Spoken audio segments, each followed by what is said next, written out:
أعوذ بالله من الشيطان الرجيم بسم الله الرحمن الرحيم ثم الصلاة والسلام على أشرف الأنبياء والمرسلين وعلى آله وأصحابه ومن تبعهم بإحسان إلى يوم الدين. Assalamu alaikum wa rahmatullahi wa barakatuh. Bienvenue dans cette nouvelle vidéo d'apprentissage des règles de Tajwid. Dans cette vidéo, nous verrons la définition du Tajwid, l'objectif du Tajwid, le statut du Tajwid, ainsi que les parties fondamentales du Tajwid. Le mot Tajwid dans la langue arabe vient de Jawwada, qui signifie rendre meilleur, améliorer. Dans le langage technique des savants de la lecture du Coran, c'est la science qui a pour but de parfaire la récitation du Coran en prononçant les lettres tout en respectant leur lieu de phonation et leurs attributs et en respectant les autres règles relatives au Coran. Le terme tajwid peut faire référence à une bonne récitation prononcée correctement, un mode de récitation à vitesse moyenne. Ainsi, l'objectif du tajwid est de préserver la langue de toute erreur lors de la récitation ou de la lecture du Coran.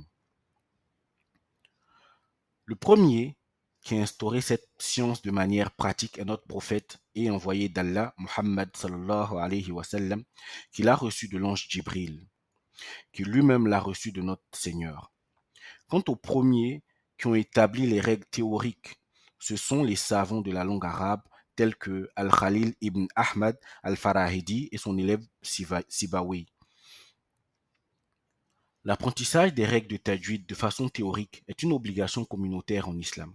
C'est-à-dire que s'il y a dans la communauté des personnes qui apprennent ces règles théoriques, alors l'obligation est levée sur le reste de la communauté. Cependant, il est obligatoire sur toute personne qui lit ou qui récite le Coran d'appliquer ces règles dans sa lecture ou dans sa récitation conformément à la parole d'Allah le Très-Haut qui dit Warattilil Qur'ana tartila et récite le Coran bitartil, c'est-à-dire lentement et clairement en appliquant les règles de tajwid.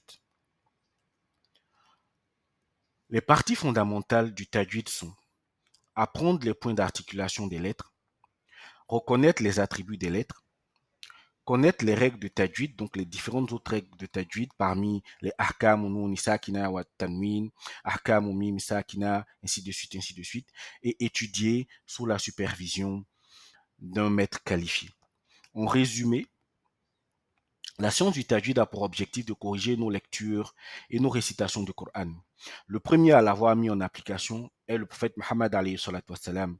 Puis les savants, à partir de cela, ont consigné cette science dans des livres. Surtout, il ne faut pas oublier qu'il faut un maître pour apprendre le Coran.